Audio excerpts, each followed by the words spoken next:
Okay, we're going to get started with a handful of questions here. We'll begin with Ryan Aber, the Oklahoman, and then go to Joe Bettner. Yeah, Jeremiah, I want to ask you about Theo Weiss and the role he's played in this offense, especially the last couple of weeks. What kind of growth have you seen from him, and maybe what are one or two of the biggest areas where he's improved from not only a year ago but earlier this season? Growth. I've definitely seen a lot of growth in him. And where I've seen it most is really him without the ball. And what I mean by that is I mean blocking, and I mean just being in the right spot at the right times. I've always known that, we as an offense have always known he's a great player when he catches the ball and breaks in the open field and all those type of things. But one thing I've noticed is, he's been helping the offense by being in the right place at the right time, not just with the ball. That's one thing I've noticed. He's come a long way.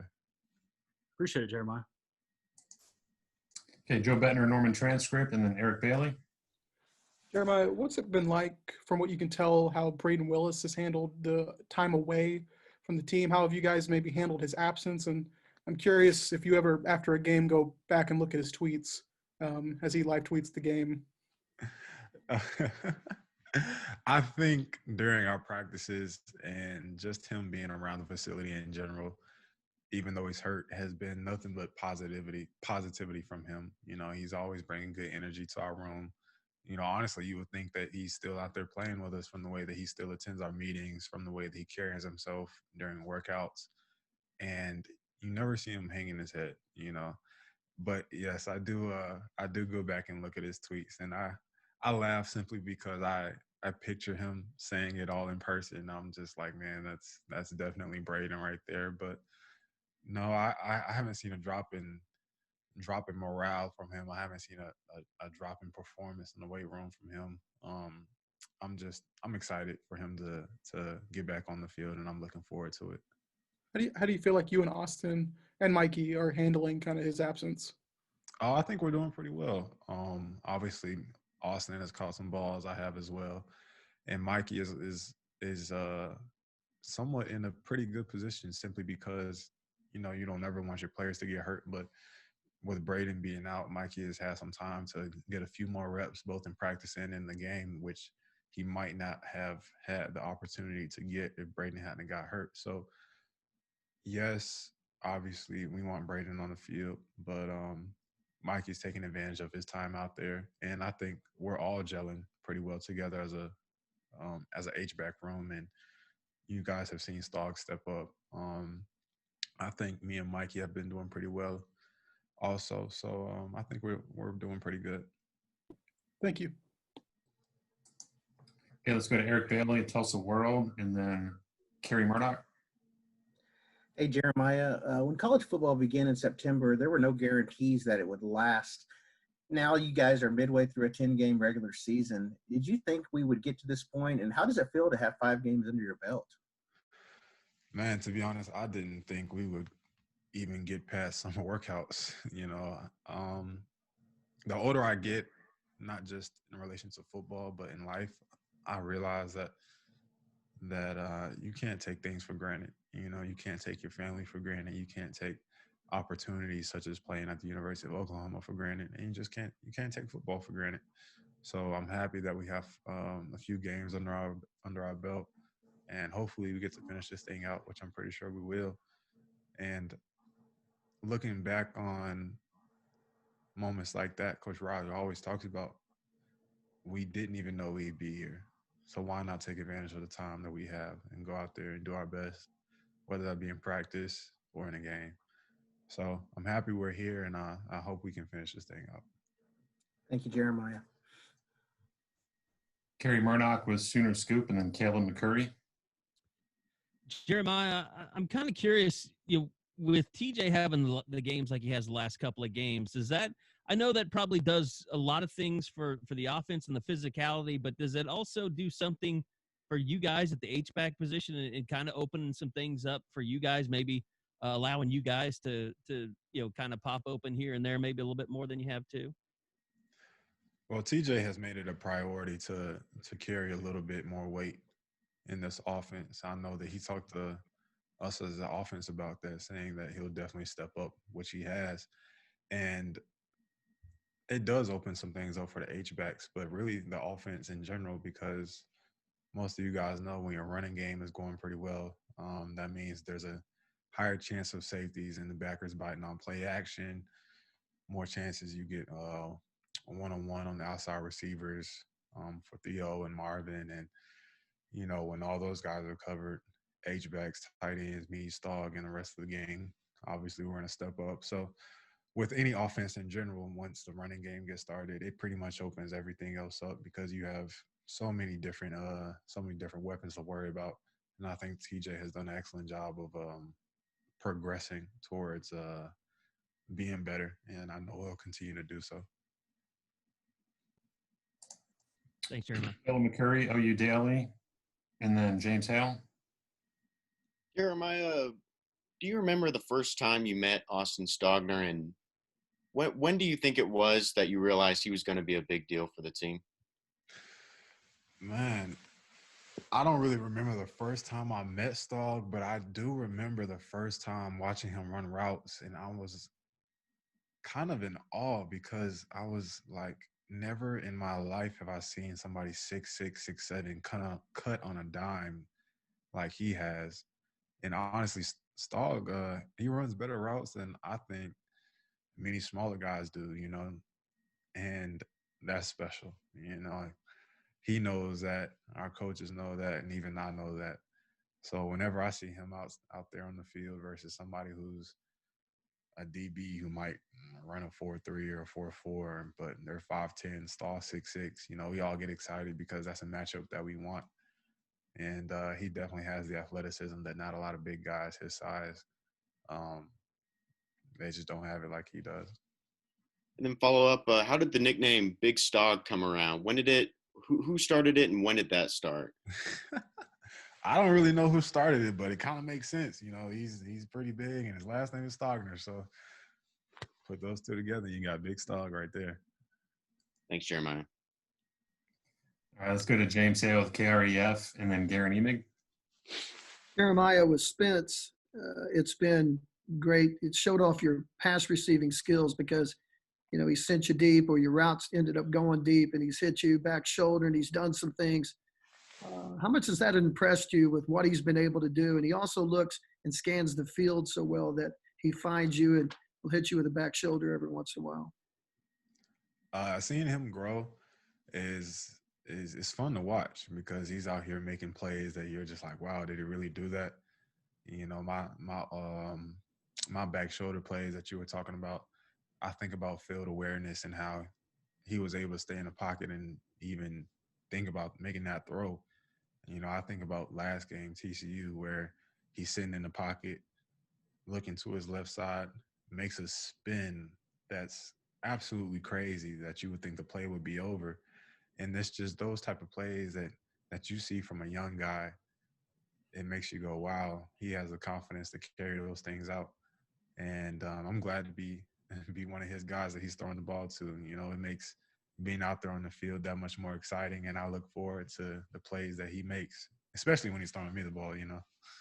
Absolutely. Thanks, man.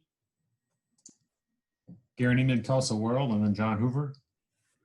Jeremiah, a little bit earlier, you brought up getting older. Are you now old enough to vote in the election? That's a week from today. Man, yeah, I've already casted my absentee vote in North Carolina back home. All right. And yeah, I think my baldness kind of qualifies me to be able to vote, you know. You and me both, my man. Listen, how important is that for all, not just you and your teammates, but guys your age playing college football, given, I mean, you guys are all really civically invested this year, right? With everything that was going on. And you talked about finding your voice. It seems that voting might be sort of an ultimate example of that. I just wanted to ask how you felt about that. Yeah, you know, it's kind of like, I don't know if you guys saw, but Chance Sylvie released a video yesterday, and he was kind of talking about, you know, he's at the age now where he feels like that he can no longer sit on the sidelines. And when you have those type of guys next to you, you develop that same mindset. You know, you kind of feel like, man, like we're at the University of Oklahoma and all this stuff is going on. We can do something. You know, we may not execute it perfectly. We may not say we may not get our message across to everybody that we want to get it across to. Shoot, we may even mess up and say the wrong things, but I feel like, as well as the rest of my teammates and Chance, doing something and getting your thoughts out there to what you think other people should think as well is important. You know, just trying to make a difference is important, because at the end of the day, you know, we're the next generation. We're the next generation of people to take office. We're the next generation of voices, and it's no longer acceptable to sit on the sidelines. You know, we have to be a citizen just like everybody else. Yeah, we play football, but we have obligations as well outside of this. Very cool. Appreciate that. Yeah, thank you for asking. Okay, let's go to John Hoover with SI Sooners and then Brandon Drum. Jeremiah, that was really good stuff. I'm sorry, I just have a football question for you. But No, you're good. maybe it'll be a fun one. I asked Spencer and Eric this question about mismatches from the H-back position, specifically yourself, obviously, but the other guys as well. When you're lining up out there and the defense is calling out, look at 27, he's over here, or 81's over there, whatever it may be, and they're thinking that you're going to do one thing and you know in your head that you're going to do something completely different. How much fun is that? Man, it's a great time, just because you know that you're living in their heads. What does Jaden say? Jaden always says it, rent free. Yeah. You know, you're living in their heads rent free. You know, they are consciously thinking about you, and as a competitor, that's just something that you love, simply because, number one, you're important enough for them to feel like that you're an impact, and number two, you know what's about to happen next. So it's definitely a good feeling. Thanks a lot. Okay, Brandon Drum with OU Insider. Yeah, Jeremiah, you were asked about Austin Stogner earlier, but I want to come out a little bit different. He's known for being really super competitive, and almost to the point of, he seems like and you can see it from where we are, he talks a lot to the other team, it looks like, and seems to be a chippy person. How often is he at like that during practice, and how much fun is it to be a teammate of a person that's that competitive and has that much of a drive that he almost gets into the other team's head with how much he talks? I'm gonna be really honest with you. It took me a while to get used to myself, and I'll tell you how that came to be about. So when Austin first transferred into our room, I was just feeling out his character. You know, I knew he was a good guy. Obviously, I knew who he was, but when somebody's in your room, you get to know him that much better. And Austin would always want to take so many of the reps. And as you guys know, the previous H-backs were me and Braden most of the time. And so when Austin got in the rotation, I was just like, man, like Austin's kind of like messing up the rotation, but you know, we're just going to let him get in there because he's just that competitive. Like, he wants to be in the game, whether that be in practice or not. And I'm not saying that him taking more reps was a problem, but it was just like, okay, like this dude wants to play. Like, you can really see it in him. And I love it. I love it when he's talking to the other team, as long as he's under control, because you just got to, as a competitor, you just got to let that emotion out. You know, it took me a while to get used to, but it sure is a weapon on the field. And you know, I'm never going to hold him back. If anything, I'm gonna press him and tell him keep going. So, yeah, that's Big Stog right there. Appreciate it. Okay, and let's go to Keegan Renault with Sooners Wire. Yeah, Jeremiah, you've seen what it looks like when when the 2017 and 18 and 19 offenses come together, and we've heard you guys talk about how close this one is. Obviously, on Saturday, you guys were able to open it up quite a bit, especially attacking downfield. Just how close do you really feel that this thing is getting a chance to really open this thing up? Oh, we're close, man. We're so close, and I don't even know how to tell you how close we are, because it's not something that you can just pinpoint. You know, if it was that easy, we would have figured this thing out by now and have blown everybody out. But it's something that you can't see, but more so something that you can feel. And hopefully I'll be able to come back up here and tell you that we're clicking on all cylinders here soon. And I'll be able to tell you that we're up and going with a big smile on my face. And I'll know when that is. You guys were running things on Saturday. I know Eric just brought up that you haven't run, 4 years ago. Obviously, the offense kind of took a different turn last year with Jalen, but it was different with Kyler and Baker. How do you feel like this offense is with Spencer? Is it, more the power run game, the throw down field, all that kind of stuff? With Spencer, I know you can tell he's getting more comfortable throwing the ball downfield. Obviously those passes to Marvin Mims and the Rambo one that he could have had or was overthrown, I can't remember.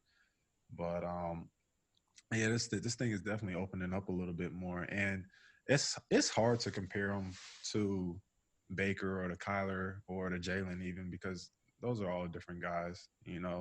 Coach Riley has said it in the past, your offenses always need to be adjusted to your best players. And right now, Spencer's the quarterback, obviously. But